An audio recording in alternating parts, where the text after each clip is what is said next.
दोस्तों, दुनिया के कई देशों पर मौसम का विपरीत प्रभाव लगातार जारी है और इसके चलते जान और माल को नुकसान पहुंच रहा है। पूरे ग्लोब पर इस समय अगर हम साइक्लोनिक स्टॉर्म की स्थिति देखें तो दो ट्रॉपिकल स्टॉर्म जैसी सिचुएशन बनी हुई है। हिंद महासागर क्षेत्र में भूमध्य रेखा के ऊपर भारत के ठीक नीचे, ये आप देख सकते हैं, ये भारत का दक्षिणी छोर है और ये पूरा हिंद महासागर का रीजन है। यहाँ पर ऑस्ट्रेलिया के पूर्वी पश्चिमी क्षेत्रों पर एक ट्रॉपिकल साइक्लोन जैसी सिचुएशन है। हालांकि भी इसे नाम नहीं दिया गया है क्योंकि इसकी जो स्पीड है, इसकी जो इंटेंसिटी है वो बहुत ज़्यादा नहीं है। 26 नॉट किलोमीटर प्रति घंटे की रफ्तार से 26 नॉट्स प्रति घंटे की रफ्तार से हवाएं चल रही हैं और ये हवाएं थोड़ा सा बढ़ सकती हैं आने वाले समय में, लेकिन ये बहुत ज़्यादा इंटेंस सिस्टम बनता हुआ नहीं दिखाई दे रहा है। लेकिन आप देख सकते हैं कि ये बंगाल की खाड़ी की भी एनर्जी अपने आप में मिला रहा है। तो ये जो दूर बनते हैं भारत से भी सिस्टम, उनका असर भारत के मौसम पर दिखाई पड़ता है, नेगेटिव या पॉजिटिव।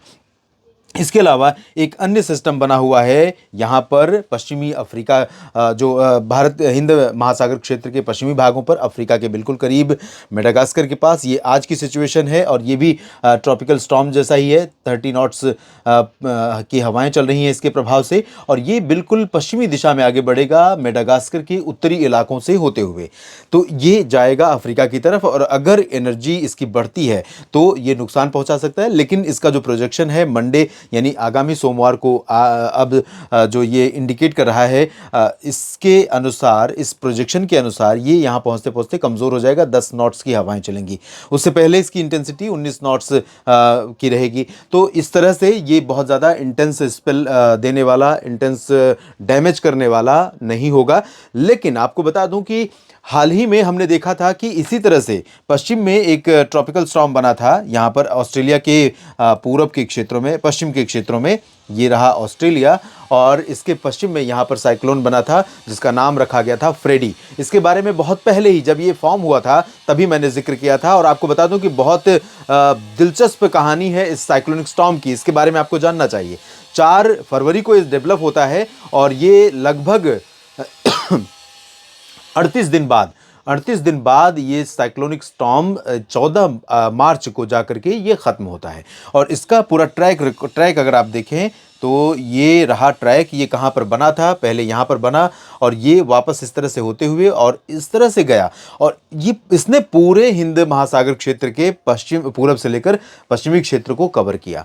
ये पहला ऐसा ट्रॉपिकल स्टॉर्म था, साइक्लोनिक स्टॉर्म था, जो इतिहास में दर्ज आंकड़ों के अनुसार सबसे लंबे समय का साइक्लोन माना जा रहा है, फ्रेडी। और WMO यानी वर्ल्ड मेट्रोलॉजिकल ऑर्गेनाइजेशन ने एक कमेटी का गठन किया है। इसके प्रभाव से पूरे इकोसिस्टम पर, पूरे ग्लोबल वेदर पर जो असर पड़ा है उसको इवैल्यूएट करने के लिए, उसका आकलन और मूल्यांकन करने के लिए, साथ ही साथ इसके कारण जो नुकसान हुआ है उसका आकलन करने के लिए ये जब आगे बढ़ा तो इसने पहले मेडागास्कर को हिट किया, उसके बाद आगे अफ्रीका की तरफ गया, फिर वापस ये आया और फिर वापस अफ्रीका की तरफ गया, अफ्रीकन कंट्रीज की तरफ गया। तो इसने काफ़ी ज़्यादा नुकसान पहुंचाया था। लगभग 200 लोग, इनिशियल रिपोर्ट जो अब तक आ रही है उसके अनुसार इसके प्रभाव से जो नुकसान हुआ था, जो डैमेज हुआ था, लगभग 200 लोग मारे गए थे। और यही नहीं, इस ट्रॉपिकल स्टॉर्म के कारण जो कि सस्टेनिंग स्पीड जो थी, इसकी गस्टिंग स्पीड थी 220 किलोमीटर प्रति घंटे तक गई थी और इसने काफ़ी डैमेज पहुंचाया था मेडागास्कर, मोजाम्बिक, साउथ अफ्रीका और तंजानिया तथा आसपास के कुछ एक देशों में। और इसी वजह से इसको काफ़ी डैमेजिंग स्टॉर्म भी माना जा रहा है। कैटेगरी भी इसकी बहुत स्ट्रॉन्ग साइक्लोन की रही है और इसने कहीं ना कहीं जब ये साइक्लोन स्टॉर्म बना, ट्रॉपिकल स्टॉर्म बना और काफ़ी इंटेंस विंड एनर्जी के साथ ये आगे जब पश्चिम की तरफ मूव कर रहा था तो ये आसपास के देशों यानी पूर्वी एशिया और पश्चिमी क्षेत्रों में, अफ्रीका के आसपास और भारत के तमाम इलाकों के आसपास की जो एनर्जी थी अपने आप में मिला रहा था, क्योंकि इंटेंस था, काफ़ी प्रभावशाली, काफ़ी स्ट्रॉन्ग था। और इसी वजह से मैं इतना ज़रूर कह सकता हूं कि इसी वजह से जो बीच में आपने देखा कि साउथ पेनिनसुलर रीजन पर बिल्कुल ड्राई वेदर था, तो हो सकता है कि इसका इम्पैक्ट रहा हो। और ये एक बात और बता दूं कि जितना स्ट्रॉन्ग साइक्लोन ये रहा है, जितनी लंबी इसकी जर्नी रही है, अगर इसके बीच में कुछ और देश आते तो हो सकता है कि ये और भयानक त्रासदी का कारण बनता और भयानक तबाही का कारण बनता। तो फिलहाल ये ख़त्म हो गया है। 14 मार्च को इसका ये डिसिपेट हुआ था और उसका प्रभाव ख़त्म हो गया था। लेकिन अफ्रीका के कई देशों में इसने काफ़ी तांडव किया था, काफ़ी तबाही मचाई थी। तो फिलहाल अभी पूरे ग्लोब पर दो ट्रॉपिकल स्टॉर्म जैसी सिचुएशन आपको दिख रही है, एक ऑस्ट्रेलिया की तरफ, एक अफ्रीका की तरफ, और इसका इम्पैक्ट भारत से अगर हम जोड़ कर देखें तो ये सिस्टम थोड़ी सी एनर्जी खींच रहा है और ये सिस्टम थोड़ा बंगाल की खाड़ी वाली ज़्यादा एनर्जी खींच रहा है। लेकिन भारत पर इसके अलावा बहुत सारे और फैक्टर हैं जिसकी वजह से प्री मानसून की वर्षा हो रही है या होने वाली है।